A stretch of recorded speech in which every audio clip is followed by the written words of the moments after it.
અબાડા ગામે બે જૂથ અથડામણમાં એકનું મોત થતાં અરેરાટી। પ્રાપ્ત વિગતો અનુસાર ભાભરના અબાડા ગામે થોડા દિવસ પહેલા થયેલા બે જૂથ અથડામણમાં ગંભીર રીતે ઘાયલ થયેલા જેસુંગજી નાગજીજી ઠાકોર ઉંમર વર્ષ આશરે 35ની સારવાર ચાલી રહી હતી। લાંબા સમયની સારવાર બાદ આજે જેસુંગજી ઠાકોરનું મોત થતાં અબાડા ગામ સહિત ભાભર પંથકમાં અરેરાટી વ્યાપી ગઈ હતી। ત્યારે આજે અબાડા ગામે ચુસ્ત પોલીસ બંદોબસ્ત વચ્ચે જેસુંગજીની અંતિમ યાત્રા કાઢવામાં આવી હતી। અંતિમ યાત્રાની વિધિ કરાઈ હતી અને અબાડા ગામમાં શાંતિ જળવાઈ રહે તે માટે ભાભર સહિત દિયોદર અને વાવ પોલીસનું કાફલો ગોઠવી દેવામાં આવ્યો હતો। અત્રે ઉલ્લેખનીય છે કે જેસુંગજીનું મોત થતાં નાની ઉંમરે 3 સંતાનોએ પોતાના પિતાની છત્રછાયા ગુમાવી હતી। ગત તારીખ 24/8/2025ના રોજ ભાભર તાલુકાના અબાડા ગામે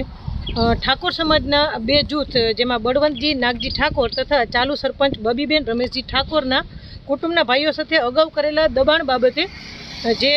ઝઘડો થયેલો હતો, જેના આધારે બંને બાજુએથી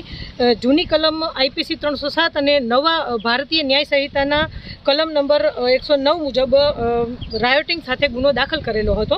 જેમાં કુલ 28 આરોપીઓ હતા, જે પૈકી કુલ 11 આરોપીઓ સારવાર હેઠળ હતા અને જેમાંથી હાલમાં બંને પક્ષના ગુનાના 20 જેટલા આરોપીઓ અટક કરેલા હોય, જેમાં ચાલુ સારવાર દરમિયાન જેસંગજી નાગજી ઠાકોર ઉંમર વર્ષ 40 જેઓનું હાલ મરણ થયેલ હોય, જેથી જૂની IPC કલમ 302 અને નવા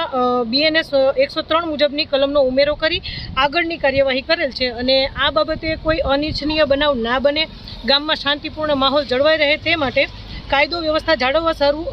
જરૂરી પોલીસ બંદોબસ્ત ચાલુ રાખેલ છે અને હાલ ગામમાં શાંતિપૂર્ણ માહોલ જોવા મળે છે।